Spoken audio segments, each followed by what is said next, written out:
मंजूला थांबवण्यासाठी तातडीने केलं सत्याला किडनॅप. नमस्कार, TV6 मराठी या यूट्यूब चॅनलवर आपले स्वागत आहे. मागील एपिसोडमध्ये आपण बघितलं असेल की मंजू मुकदमाच्या बायकोला अटक करून ती पोलीस स्टेशनमध्ये घेऊन येते. तेव्हा तिथे सत्यासुद्धा येतो आणि तो मंजूला म्हणतो की यांना सोडून दे, परंतु मंजू त्याला समजावून सांगण्याचा प्रयत्न करते, परंतु तो ऐकून घेण्याच्या मनस्थितीत नसतो आणि तो म्हणतो की मला माहिती तुम्ही हिला का अटक केली आहे, तुम्हाला पुन्हा तात्यासाहेबांवर संशय घ्यायचा आहे ना, म्हणूनच तुम्ही हिला अटक केलेली आहे. आणि ती मंजू जी आहे ती त्याला समजून सांगण्याचा प्रयत्न करते, परंतु तो म्हणतो तुम्हाला माझी शपथ आहे, तिला सोडून द्या. आणि जी मंजू आहे ती तिला सोडून देते, परंतु जी मंजू आहे ती पप्याला त्याच्या मागं लावते आणि पप्याला म्हणते की हिचा पाठलाग कर आणि ही कुठे जाते हे मला सांग.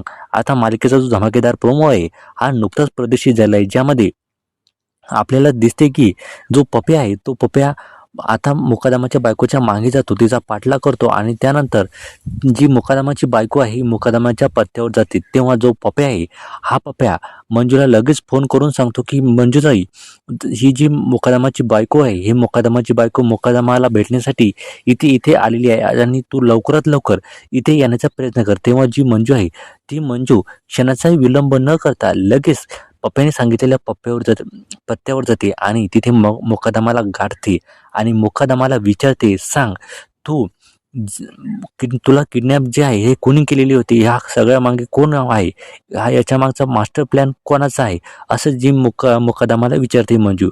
आणि त्यानंतर जो मुकदमा आहे हा मुकदमा मंजूला सर्व जी घटना आहे ही सर्व सांगते.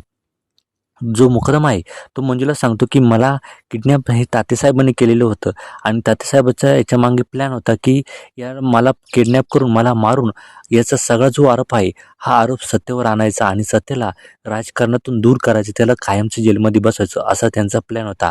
हे ऐकून मंजूला खूप मोठा धक्का बसतो. तिला आश्चर्य होतं की ह्या मागे सगळ्या मागे तात्यासाहेबांचा हात आहे आणि या सगळ्यांची जी रेकॉर्डिंग आहे हा पप्या करत असतो आणि या सगळ्यांचा सुगावा लगेच तात्यासाहेबांना लागतो आणि तात्यासाहेब म्हणतात ही मंजिली वाघमारे जरा जास्तच करते आहे, लवकरात लवकर त्या सत्तेला किडनॅप करा, नाहीतर ही जी रेकॉर्डिंग आहे ही जी मंजू आहे ही त्याला दाखवेल आणि आपलं सर्व करिअर हे समाप्त होईल. असं तो जो तात्यासाहेब आपल्या पियेला सांगतात आणि जो पिय आहे हा पंकजला सांगतात आणि जो पंकज आहे हा पंकज लगेच एका खोलीमध्ये सत्याला आणि बलमाला किडनॅप करून ठेवतो. आणि नंतर काय होतं की आता पुढच्या एपिसोडमध्ये असं होऊ शकतं की जे तात्यासाहेब आहे हे तात्यासाहेब मंजूला ब्लॅकमेल करण्याचा प्रयत्न करणार आहे. जर ही रेकॉर्डिंग कुणालाही दाखवली तर तुझ्या नवऱ्याचा आम्ही खेळ खल्लास करू, अशी धमकी ते आता मंजूला देऊ शकतात. आणि मंजू खूप घाबरेल, परंतु मंजू ही शांत बसणार नाही. ती सत्याला सोडण्याचा पूर्ण प्रयत्न करेल, आधी त्याला वाचवण्याचा प्रयत्न करेल आणि त्यानंतर जी रेकॉर्डिंग आहे ही तिच्या सिनियर्स आणि सत्याला दाखवेल. तिच्या सिनियर्सला विश्वास बसेल, परंतु सत्याला हे बघून अजूनही विश्वास बसणार नाही. तो म्हणेल की या सगळ्यांमागे मुकदमाचाच हात आहे आणि तो पुन्हा मंजूवर चिडेल आणि तो पुन्हा तात्यासाहेब यांच्याकडे जाईल आणि त्यांना सर्व काही सांगेल. आता हे ऐकून तात्या खूप खुश होतील, आपल्याला तर काहीच करायचं काम पडलं नाही आणि यानेच आपलं सगळं काम सोपं केलं. आता मंजू जी आहे हे पुन्हा संकटात सापडेल, तिला काय करावं हे काही सुचणार नाही. आता एकमेव पुरावा होता तो सुद्धा सत्याने नाकारला.